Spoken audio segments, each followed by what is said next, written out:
व्यंतर हो चाहे कोई भी हो, ये भगवान का समोसरण है। व्यंतर भी उनके चरणों में झुक जाया करते हैं। अच्छा, ये भगवान का समोसरण है, लेकिन हमने तो यहाँ पर देखा कि ये जो लोग यहाँ पर बैठे हैं ये तो यहाँ पर अशुद्धियाँ कर रहे हैं। क्या ये नहीं पता कि ये भगवान का समोसरण है? हाँ, उनको तो जानकारी है, लेकिन उनका संस्कार इतना गाढ़ है कि वे घर में जो अशुद्धियां करते हैं भगवान के पास आने के बाद भी उन्हें डर नहीं लगता है। इसलिए उन संस्कारों को वो यहाँ पर भी लेकर के आ जाते हैं। इसलिए आप उनकी ओर नहीं देखें, आप अपने मन को शांत करिएगा। कहां तक इन संसारी प्राणियों के ऊपर आप क्रोध करेंगे? आप अपने क्रोध को शांत करिएगा और समोसरण में बैठ करके भगवान की वाणी का लाभ लीजिएगा। ठीक है, अगर आप कहते हैं तो मैं मान लेता हूँ, लेकिन अगर आगे से इन्होंने ऐसा किया तो हम इनके सपना में आकर इन्हें डराएंगे। हाँ, सपनों में आकर के जरूर डराना, लेकिन अभी नहीं।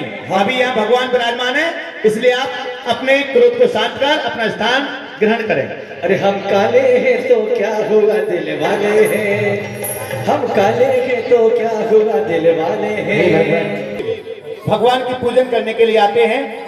समोसरण के 12 कोटों में से 8 कोटे तो सिर्फ देव और देवियों से ही भरे रहते हैं। वे परमात्मा की पूजन करते हैं। हम आज मुख्य गर्दन पीठ पर विराजमान दोनों मुनि भगवंत के पावन चरणों में नमन करते हुए प्रश्नावली को यहाँ प्रारंभ कर रहे हैं। और पहला प्रश्न आज सभा में ही विराजित हैं ऐलक श्री निश्चय सागर जी महाराज जी के पावन चरणारविंद में निवेदन करते हैं कि वे अपना प्रथम प्रश्न हम गणधर भगवान के चरणों में रखें। जैन संस्कृति में, मुनि संस्कृति में परम पूज्य आचार्य भगवत श्री कुंदकुंद स्वामी का क्या योगदान है? 20वीं शताब्दी के प्रथमाचार्य दिगंबराचार्य आचार्य श्री शांति सागर जी महाराज का इस संस्कृति में क्या योगदान है, उन्होंने क्या प्रभावना की है, और हम सब के आराध्य परमात्मा परम पूज्य दिगंबराचार्य जैनाचार्य चार चक्र संश्रवणी साक्षात दीक्षा प्रदाता साक्षात नवंबर पार्षद भवन में चरणों विराजमान गुरु आचार्य श्री विद्यासागर चरणों में निवेदन है। गुरुवर ने किस प्रकार धर्म, संस्कृति, समाज, साहित्य में और बड़े बाबा के विराजमान करने में किस प्रकार अपना योगदान दिया है। नमोस्तु श्री, नमोस्तु श्री, नमोस्तु श्री। हाँ, देखिएगा, हम 5 प्रश्न हैं दोनों जो गर्दन के पीठ पर विराजमान हैं। 5 प्रश्न पूज्य मुनिवर गर्दर समता सागर जी महाराज और 5 प्रश्न पूज्य मुनिवर गर्दर निर्णय सागर जी महाराज जी के चरणों में। तो पहले हम 5 प्रश्न की एक श्रृंखला ले लेते हैं और फिर महाराज से 5 प्रश्नों का एक साथ उत्तर देंगे ताकि बीच में कोई व्यवधान ना हो। तो द्वितीय प्रश्न के लिए पंडित महेंद्र जी बिस्किट विदिशा, जिनका इस मंदिर में नमोस्तु भगवान पंच कल्याणक होते हैं। जहाँ पर कल्याणक होती है वो क्षेत्र बन जाते हैं, कुछ अतिशय क्षेत्र बनते हैं, कुछ सिद्ध क्षेत्र बनते हैं। हमारे यहाँ भी आज राशन में हुआ है तो सिद्ध क्षेत्र के नाम से आपने आज पंच कल्याण के रूप में निर्माण कल्याण जो होगा कल बन जाएगा। लेकिन गुरुदेव हमें चाहेंगे कि इन क्षेत्रों की सुरक्षा कैसे हो। संवेद शिखर पे जो अशुद्धि चल रही है, जैसे कि दुकानदार वहाँ पे बैठ गए हैं, उन दुकानदारों को हम किस प्रकार नीचे उतारें।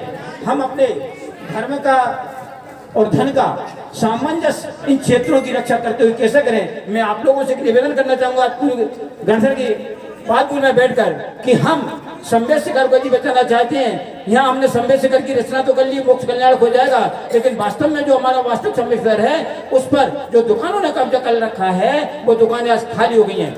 यदि आप लोग एक संकल्प गुरुदेव के पावन चरणों में लेकर चलते हैं, जहाँ जहाँ तक मेरी आवाज जारी है, गुरुदेव के पावन चरणों में एक निवेदन करूंगा कि आज ऐसी हमको देशना मिले कि हम संवेद शिखर के लिए क्या कर सकें। हे गुरुदेव, नमोस्तु। अगले प्रश्न स्वरूप क्या है? भावात्मा को मोक्ष पाने के लिए कौन सा पुरुषार्थ जरूरी है? हाँ, माइक पास में रखें। मेरे प्रश्न है कि मनुष्य जो है वो गृहस्थ जीवन में रह रहे हैं, हम लोगों को धार्मिक बनने के लिए या आगे बनाए रखने के लिए क्या करना चाहिए? बहुत अच्छा। हाँ, आने वाले पंचम काल में जीवों की यानी एवं जिनवाणी की सुरक्षा कैसे रख सकेंगे, कृपया आशीर्वाद दें सर। विशिष्ट वृत्ति श्रावक श्री राजाराम जी नमी देवरी। और आपके लिए बता दें, हम सबका सौभाग्य है कि मुख्य गुरु की उपस्थिति तो महत्वपूर्ण बनाई गई। बहुत अच्छा। और इस प्रकार से नमस्तेभ्यः। अहिंसा परमो धर्म की गुरुवर आचार्य श्री विद्यासागर जी महाराज की पंच कल्याणक महामहोत्सव की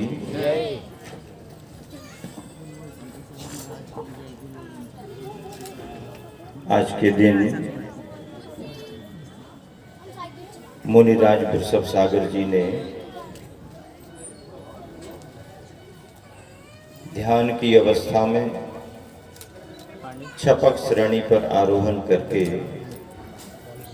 घातिया कर्मों को नष्ट कर दिया और केवल ज्ञान प्राप्त कर लिया। सौधर्मेंद्र ने कुबेर को निर्देश दिया। कुबेर के निर्देशन में देव कारीगरों ने भव्यतम मनोहारी समोसरण की रचना कर दी। साक्षात संदर्भ तो युग के आदि का था। वर्तमान में पंचकल्याणक प्रतिष्ठाओं में उन्हीं संदर्भों को हम देखते हैं। समोसरण में जब अरहंत परमात्मा युगादि पुरुष आदिनाथ विराजमान हुए, वृषभ सेन गणधर के माध्यम से फिर दिव्य ध्वनि आगे बढ़ी। आज की इस धर्म सभा में दिव्य ध्वनि का सार ओंकारमयी है। द्वादशांग वाणी उसमें आई है। प्रथमम करणम चरणम त्रिव्यम नमः, यह सभी सार हम सभी को प्राप्त है। श्रावकाचार और श्रवणाचार मूल अहिंसा धर्म के पालन के लिए प्राणभूत तत्व है। यहाँ पर उसी की परिकल्पना में रायसेन नगर के पंच कल्याणक में आप सभी धर्म लाभ ले रहे हैं। पंच कल्याणक प्रतिष्ठा का आज चौथा दिन है। चौथे कल्याणक का दिन है, ज्ञान कल्याणक का दिन है। और विशिष्ट प्रश्न यहाँ पर आए हुए हैं। एक एक प्रश्न का उत्तर आपको संक्षेप में दिया जाएगा। पहला तो समूची सभा में श्रावकों में श्रेष्ठ पद को प्राप्त करने वाले गृह त्यागी सन्यासी दीक्षित के रूप में ऐलक निश्चय सागर जी महाराज जी ने पूछा है कि श्रमण संस्कृति में आचार्य प्रवर कुंद स्वामी का, आचार्य शांति सागर जी महाराज जी का, गुरुवर आचार्य श्री विद्यासागर जी महाराज का योगदान क्या है। ये तीनों ऐसे आचार्य हैं जिन्हें इस दिगंबर जैन परंपरा में रत्नत्रय कहा जाएगा। आचार्य प्रवर कुंद स्वामी नहीं होते तो दिगंबरत्व की सुरक्षा इस रूप में हमारे पास तक नहीं आ पाती। उस समय दिगंबरत्व की स्थापना करने में आचार्य प्रवर कुंद स्वामी का बड़ा योगदान रहा। इसलिए उनके पहले भी बहुत आचार्य हुए और कुंद स्वामी को बहुमान देते हुए मंगलम भगवान वीरो, मंगलम गौतमोगणी और अनेक आचार्यों को बहुमान सम्मान से नमन करते हुए भी परंपरा में मंगलम कुंद आर्यो जोड़ दिया गया और जैन धर्मोस्तु मंगलम, यही कुंद स्वामी का योगदान है। किसी भी मंदिर में किसी भी प्रतिमा पर आचार्य कुंद यदि लिखा मिल गया तो वह मंदिर और प्रतिमा मूल संघ की इतिहासकार स्वीकार करते हैं। बहुत बड़ा योगदान आचार्य प्रवर शांति सागर जी महाराज जी का इस रूप में योगदान है कि कुछ कालखंड को लेकर के दिगंबर मुनि के आहार विहार में बाधाएं आई और उन्होंने निर्ग्रंथता का जो एक तरह से मार्ग आगे बढ़ाया, वह मार्ग आज भी चला रहा है। इसलिए आचार्य प्रवर शांति सागर जी महाराज जी का योगदान और गुरुवर आचार्य श्री विद्यासागर जी महाराज जी के योगदान को बहुत विस्तार से कहने की जरूरत नहीं है। जो कुछ है सूरज के उजाले की तरह हमारे तुम्हारे सबके सामने है और सभी उसका अनुभव कर रहे हैं। ऐसे तीनों आचार्यों के लिए नमन करते हुए बात आगे बढ़ाते हैं। प्रश्न पूछा था पंडित महेंद्र कुमार जी ने कि धन और धर्म का संतुलन कैसे बनाएं और अपने धन का सदुपयोग धार्मिक कार्यों में कैसे करें, क्षेत्रों की पवित्रता कैसे बनाएं। शाश्वत सिद्ध भूमि सम्मेद शिखर हो, चाहे पांचों निर्माण भूमियां हो, चाहे हमारे अतिशय क्षेत्र सिद्ध क्षेत्र हो, क्षेत्र कोई भी हो, उसकी पवित्रता बनाए रखने की जवाबदारी दर्शनार्थियों की बहुत होती है। खास करके अभी वर्तमान में सम्मेद शिखर का प्रसंग चल रहा है। पहाड़ से दुकानें नीचे आ चुकी हैं क्योंकि यात्रियों का आवागमन नहीं हुआ। अब यात्रियों का आवागमन बढ़ेगा, वो अपनी दुकानें लगाएंगे। आपने यदि उनकी दुकानों से सामान खरीदा और खाया तो उनकी दुकानों को बढ़ावा मिलेगा और उनकी दुकानों के बढ़ावा से, उनके रहन सहन खान पान से क्षेत्र की पवित्रता खंडित होती है। इसलिए आपको तीर्थ यात्राओं में किसी भी क्षेत्र की बंद न करो, बिना भोजन के, बिना पानी के बंद न करो। शरीर साथ नहीं देता, जरूरत पड़ती है तो अपना शुद्ध बना करके ले जाओ, अपना बना करके जो लिया हुआ है उसी को खा के यात्रा कर लो, अथवा क्षेत्र कमेटी का जो प्रबंध रहता है उसका उपयोग करो, इसके अलावा नहीं। इसी से आपकी सिद्ध क्षेत्र की पवित्रता बनेगी और आपकी भावनाएं। धन और धर्म में संतुलन ऐसा कि 5 यदि कमा रहे हो तो कम से कम 50 पैसे धर्म में लगाने का भाव रखो, और 5000 कमा रहे हो तो 500 रुपया धर्म में लगाने का भाव रखो, तो तुम्हारा संतुलन बना रहेगा। और भी ज़्यादा समय के अनुसार कर सकते हो, दोनों में संतुलन बनाना जरूरी है, अनबैलेंस नहीं होना चाहिए। पंडित महेंद्र कुमार जी का बहुत प्रासंगिक प्रश्न है और इसे आप विस्तार से समझ सकते हैं। अगला प्रश्न है सौधर्मेंद्र का। सौधर्मेंद्र ने प्रश्न पूछा है कि धर्म का स्वरूप क्या है, भव्यात्मा को मोक्ष जाने के लिए कौन सा पुरुषार्थ करना जरूरी है। धर्म का स्वरूप तो अहिंसामय है, वीतरागतामय है, रत्नत्रयमय है। ऐसे अहिंसा, वीतरागता और रत्नत्रय के धर्म को प्राप्त करके अंतिम 4 पुरुषार्थों में मोक्ष पुरुषार्थ करना जरूरी है। और ऐसे ही पंचकल्याणकों में सत्पात्र बनते रहो और माता पिता सौधर्मेंद्र आदि बनते रहो, तो अपने आप आपका मोक्ष पुरुषार्थ किसी न किसी भाव में आगे विशेष रूप से कार्यकारी हो जाएगा। और इसी के साथ में कुबेर ने प्रश्न पूछा है, गृहस्थ अपने जीवन को धार्मिक कैसे बनाए रखे। ऐसे ही मुनियों की संगति प्राप्त करके, ऐसे ही मंदिरों का निर्माण करके, ऐसे ही प्राचीन मंदिरों का जीर्णोद्धार करके, वेदी प्रतिष्ठा करा के श्रावक गृहस्थ अपने जीवन को धार्मिक बनाए रख सकता है। यहाँ पर राजा श्रेयांश ने प्रश्न पूछा है कि हे प्रभुवर, बतलाइए कि आने वाले पंचम काल में जीवानी और जिनवानी में कैसे जीवानी और जिनवानी को कैसे सुरक्षित रखा जा सके। जीवानी तो आप जब जीवानी की पद्धति से पानी निकाल करके और पानी छान करके यथा स्थान छने हुए जीवों को भिजा करके करेंगे तो आपकी जीवानी की परंपरा सुरक्षित रहेगी। और मैं कहता हूँ, बार बार कहा करता हूँ, महाराज जी भी इसी बात पर बहुत जोर देते हैं कि जब तक श्रावक समाज में जीवानी की परंपरा जिंदा रहेगी तभी तक मंदिरों की जिनवानी भी जिंदा बनी रहेगी।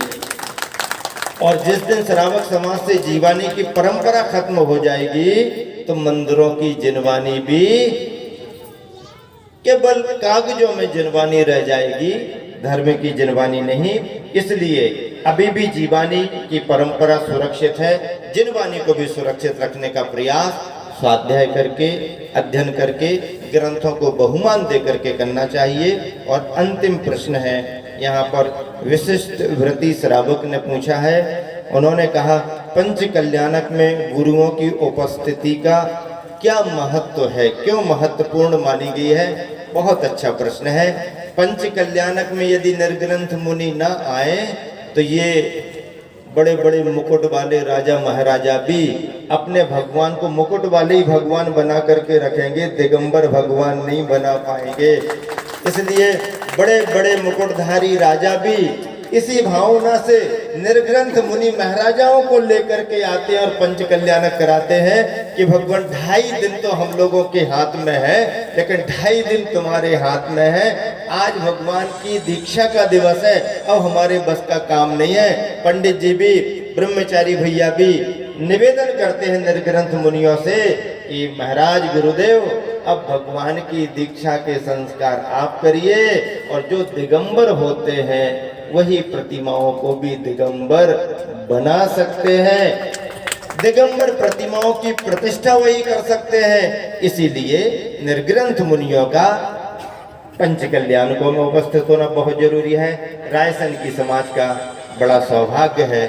उम्मीद कम की थी, लेकिन पुण्य ज्यादा फला, आशीर्वाद भी खूब मिला, भरपूर मिला, और जितना चाहा उससे ज्यादा मिला।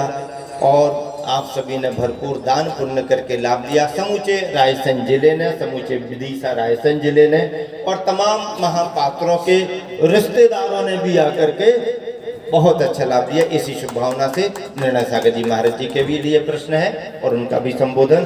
गणधर की कल्पना होती है, पर हम मुनिजन गणधर नहीं होते हैं, भावना भाते हैं। किसी भाव में साक्षात तीर्थंकर के बन गए तो बन गए गणधर, नहीं तो आप जैसे भी श्रोता बन करके मोक्ष प्राप्त कर ले मुनि बन करके। यही भावना सारी त्यागी वृत्तियों को सभी के लिए बहुत बहुत आशीर्वाद। महायज्ञ नायक नमोस्तु। हे भगवान, मेरी जिज्ञासा है कि जैनी के कुलाचार में क्या क्या मर्यादाएं हैं। हाँ, श्रावक श्रेष्ठी द्वितीय प्रश्न के लिए ऐसा है कि आचार्य गुरुवार इस नए मंदिर को दर्शन करने कब पधारेंगे? क्या बात है, क्या बात है। भरत चक्रवर्ती नाभि राय, हाँ बोलो बोलो, आवाज आ रही है तो बोलिए। महाराज जी, मेरा प्रश्न ये है, हाँ, युग के आदि तीर्थंकर आदिनाथ भगवान मोक्ष गए हैं, उनके पहले अनंत वीरे और बाहुबली मोक्ष गए। तो बाहुबली का तो नाम आता है और अनंत वीरे का नाम क्यों नहीं आता? और ये दोनों कहाँ से मोक्ष गए? एक तो कोई बताता है कोई सिद्धवर चक्रवर्ती।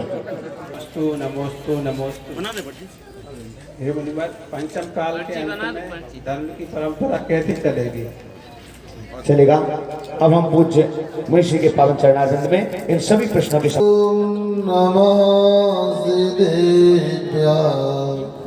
पंच परमेश्वरी भगवान की, ज्ञान कल्याण महोत्सव की, मूल श्री शांतिनाथ भगवान की, शासन नाग महावीर भगवान की, आचार्य श्री कुंद महाराज की, आचार्य गुरु श्री विद्यासागर जी महाराज की, मुनि श्री क्षमता सागर जी महाराज की, पूज्य मुनिवर श्री निर्णय सागर जी महाराज की।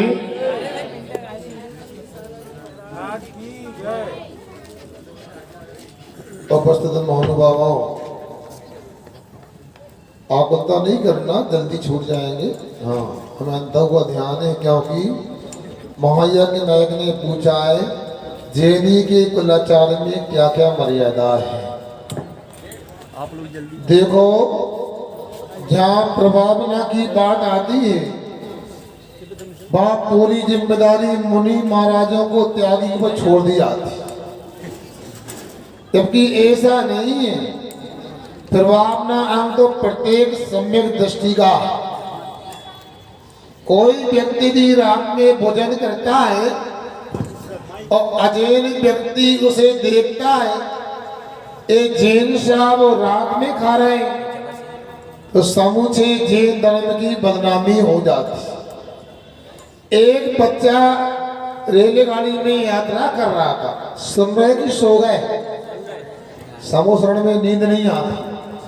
हाँ, अब एक सरदार जी भाई भी उसी गाड़ी में यात्रा कर रहे थे, दोनों की पहचान हो गई। रात के 8-9 बजे थे। सरदार जी ने डब्बा खोला, आओ भाई भोजन ले लो। उसने कहा हम रात में नहीं खाते, जैन समाज से। सरदार जी कहते हैं अरे पुराने जमाने की बात थी, अब तो विद्युत प्रबंध हो गया, अब तो रात में खाने की कोई बात है ही नहीं। त्याग करने में क्या बात, इसलिए अब त्याग करने की आवश्यकता नहीं। तो उसने कहा सरदार जी आप बुरा नहीं मानना, पहले हेयर सैलून नहीं होते थे, इसलिए गुरु गोविंद साहब ने कहा बाल बढ़ाना चाहिए। अब तो नाई की बहुत सी दुकान हो गई है, आप दाढ़ी और बाल कटवा लो, रात में खा लेंगे। उनको समझ में आ गया कि हर व्यक्ति की अपनी मर्यादा होती है। अभी महाराज जी ने कहा था जब तक जीवानी रहेगी तब तक जिनमानी रहेगी। चैन कुल में जन्म लेकर छान के पानी पिएंगे, जीवों की रक्षा करने का भाव रहेगा तो अपने आप जैन धर्म जीवित रहेगा पंचम काल के अंत तक और प्रभावना होती रहेगी। पहला रात के भोजन का त्याग, दूसरा छान के पानी, और तीसरी बात यह है रोज अभिषेक पूजन करना। मंदिर तो बन गया, श्री जी की प्रतिष्ठा हो गई, अब क्या बताएं, हम वो याद नहीं रहा। हमें कल ही ये करना था महाराज से बोलकर इन प्रतिमाओं की प्रतिष्ठा तभी होगी पुण्य और जग लोग अभिषेक पूजन करेंगे। यदि आप लोग अभिषेक पूजन करोगे तो इस रायसेन में हमेशा हमेशा जीनाचार की मर्यादा जीवंत रहेगी। दूसरा प्रश्न है आचार्य श्री जी इस मंदिर के दर्शन करने कब आएंगे? देखो भैया, तीर्थंकर आदि के दर्शन आज नहीं होते क्योंकि उतना पुण्य नहीं, मगर रायसेन वाले महिला से मिलकर प्रतिदिन अभिषेक पूजन करेंगे तो समुद्र स्वामी ने कहा है पूजन करने वाले की सभी मनोकामनाएं पूरी हो जाती।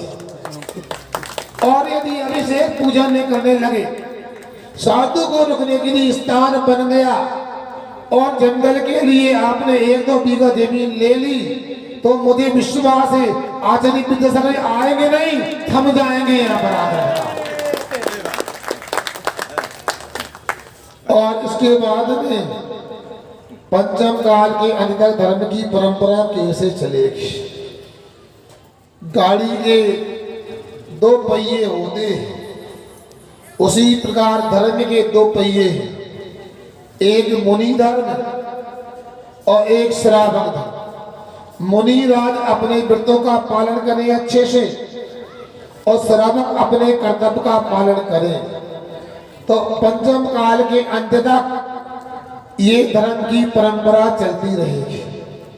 एलक जी ने कहा था ना, ये तो यतिवर्षो स्वामी ने त्रिलोक पद्धति में लिख दिया, पंचम काल के अंत तक चतुर्वेद संग रहेगा।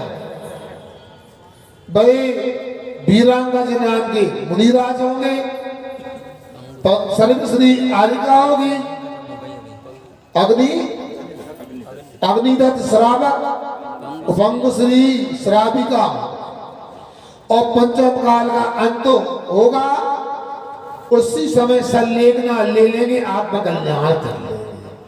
मगर हमारी भी जिम्मेदारी है अपने नैनिहालों को, बच्चों को पाठशाला आदि के माध्यम से ऐसे संस्कार दें, ऐसे संस्कार दें रायसेन नगर में अगला पंच कल्याण को किसी मुनि को नहीं बुलाना हो, बुलाना ना पड़े, यदि नगर गौरव आकर सूर्य मंदिर थे मुनि आर्या बन गया।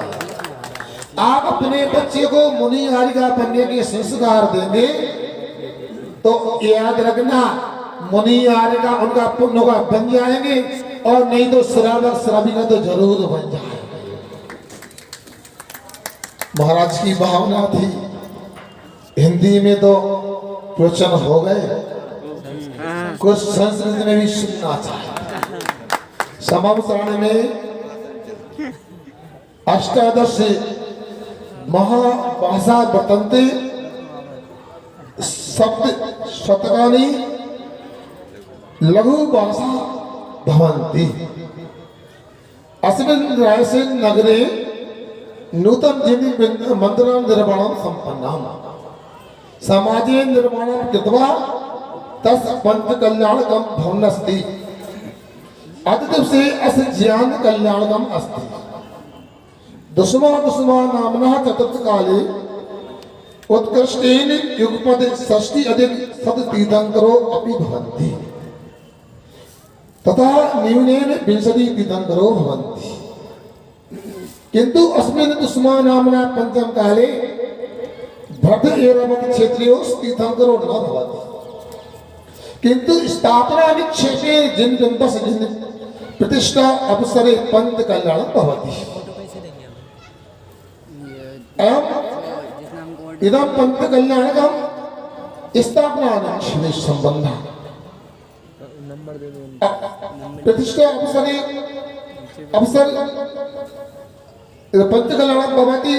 अतएव रायसेन नगरस्य जिनानां सौभाग्यम् अस्ति।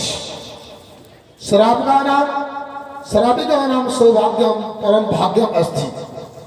कुतः आचार्य विद्यासागरस्य महामुनिवरः तस्य आशीर्वादेन मुनि शब्दसागरस्य अहमपि तथा एलकः निश्चय सागरस्य क्षीरसागरस्य अस्मिन् नगरे विराजमानाः सन्ति। समावसरणे भगवतो द्वादश कक्षा भवन्ति। एषु कक्षाएषु देव मनुष्यगतीनां शिवा प्रभो देशनां संबंधी मम अग्रजा मुनिश्री समता सागर तथा अनुजा एलक श्री निश्चय सागर पृष्ठतः शीघ्र सागर पृष्ठतः परोक्षे एलक शीघ्र सागर अपि अस्ति। बालब्रह्मचारी प्रतिष्ठाचार्य अशोक भैया अन्य सभी ब्रह्मचारिणः ब्रह्मचारिणी भगिनः तथा पंडित महेंद्र जैन विदिशा तथा पादरण श्रावका एतु अत संवत्सरणे उपस्थिताः सर्वे सौभाग्यशालिनः नित्या भव्याः सर्वेषां भद्रं भवेत् आम भावना अस्ति। समय ज्यादा हो रहा है इसलिए इतना ही कहना चाहते हैं। इसी नगर में ज्यादा समस्या नहीं है मगर मुझे तो ये बड़ा चमत्कार प्रतीत हो रहा है। कोरोना महामारी के प्रसंग में एक छोटे सी मंदिर के प्रांगण में इतना बड़ा कार्यक्रम इतनी छोटी सी समाज में संपन्न कर। देखो भैया हमारे महाराज और हम आत्मविश्वास तो रखते हैं अति विश्वास बिल्कुल नहीं रखते। हम तो माला फेर रहे थे भगवान इस महामारी में इन सभापकों ने आकर हमसे कह दिया अशोकनगर आए कमेटी आदि के लोग भरा पंच कल्याण कर रहे हैं। हम क्या कर रहे हो सुनो राजेंद्र जी हमें कुंदन जी क्या आप और भी लोग थे सब लोग भैया समझ लो महाराज हम तो मंदिर के अंदर छोटे से कर लेंगे आप तो करवा दो। फिर बोले महाराज जी आपके पास तो वर्षों से आ रहे हैं और अशोक भैया ने भी तारीख निकाल दिए महेंद्र भैया पंडित जी भी सहयोग कर रहे हैं। अब हमारे नगर के निकट एक मुनि संगोर विराजमान है मुनि श्री समता सागर जी निश्चय सागर जी वहां पर है। भैया ये आप लोगों ने तो देर कर दी पहले बड़े महाराज को निमंत्रण दे करके आ और उनको उन्होंने निमंत्रण दिया। महाराज ने आचार्य महाराज को पत्र लिखा और आचार्य महाराज के बड़े आशीर्वाद करे और बड़े महाराज के सानिध्य के माध्यम से और आपकी बड़ी भावनाओं के माध्यम से और 10 वाले बड़े ब्रह्मचारी के साथ में और अनेक ब्रह्मचारी ब्रह्मचारिणी भाई बहनों के सानिध्य में एक कार्यक्रम निर्विघ्न ही सानंद संपन्न हुआ। ध्वजारोहण की दिशा ध्वजा की तो कुछ अलग लग रही थी, मगर मौसम ने भी बड़ा साथ दिया। थोड़ा पानी वगैरह गिर जाता ना का दीक्षा कल्याण का कार्यक्रम में बाहर से हो पाता और ना ज्ञान कल्याण का समोसन लग पाता। और आप लोगों ने प्रश्न किया जैन धर्म की मर्यादा कैसे रखी, और मैं बोलता रहूंगा 1-2 घंटे तो आप मर्यादा भीन हो जाओगे, रात में खाओगे। भगवान के समोसन में ये आया है जैन तच्चम विभो जय जय जैन चित्तम द्रजति जैन अट्टा विसो जय जय तम राणम जैन शास्त्र, जिससे तत्व का बोध होता है, जिससे मन नियंत्रित होता है, जिसमें आत्मा का ज्ञान भेद विज्ञान प्राप्त होता है, वही सम्यक ज्ञान होता है। भगवान की वाणी में ये सब खिलता है। आज स्थापना निश्चित से भावना हम कर रहे हैं और भावना आप लोग करो, आगे अपने साक्षात तीर्थंकर का समोसन प्राप्त हो जाए। ऐसा प्रसार करो इस पर्याय में मुनि आज्ञा बने और यहाँ से समाधि मान करके स्वर्ग जाए और स्वर्ग से अंतर्मुख में पर्याप्ति पूर्ण करके विदेही क्षेत्र में सीमंदर परमात्मा के समोसन में पहुंचे। ऐसा हमारा पुरुषार्थ होगा, कुछ भी असंभव नहीं है। यहाँ पर बहुत दूर दूर से लोग आए हैं और सभी लोगों ने, हम तो उनकी तारीफ करेंगे, ऐसे कोरोना के भयावह में उन्होंने किसी प्रकार की चिंता न करके यहाँ पर उन्होंने आपके कार्यक्रम को संपन्न करवाया। मेहमान भी आए, त्यागी वृत्ति भी आए और आप लोगों ने भी इसमें योगदान दिया है। कल निर्माण कल्याण की क्रियाएं और वेदी प्रतिष्ठा यहाँ होना है। पुराने मंदिर में आगे जैसा भी आप लोगों का पुण्य रहेगा, आप लोगों से लेना चाहते हैं। यहाँ पर सीएमओ के श्रावकों ने आकर महाराजों का लाभ ले लिया, सिलवानी के लोगों ने लाभ ले लिया। अब बारी होना चाहिए, अब राशन वालों की होना चाहिए। ऐसा उत्साह दिखाना, ऐसा उत्साह दिखाना महाराज का शीतकाल करने का भाव बन जाए। यहाँ पर बताओ तो एक पंच कल्याण करने की सार्थकता है। सभी को हमारा आशीर्वाद, प्रभु के चरणों में हमारी प्रार्थना है ऐसे ही केवल ज्ञान का लाभ हमें मिले, हम भी आत्म कल्याण करें। अहिंसा परमो धर्म की जय। हम सबसे पहले आमंत्रित करें नाभिराज महोदय जी को ये पधारें और महाराज श्री के चरणों में ब्रह्मचर्य व्रत, क्योंकि तीर्थंकर के जो माता पिता बनते हैं वो आजीवन ब्रह्मचर्य व्रत कल ही आदिकाल की दीक्षा के पहले लेने वाले के नियम विलम्ब हो गया, संकल्प तो उनका हो गया है, फिर भी आप लोग ताली बजाकर अनुमोदना करो तो आजीवन ब्रह्मचर्य में ले जाना है। 3-4 मिनट के लिए आपको रुकना, ज्यादा नहीं रुकना, बस 3 मिनट।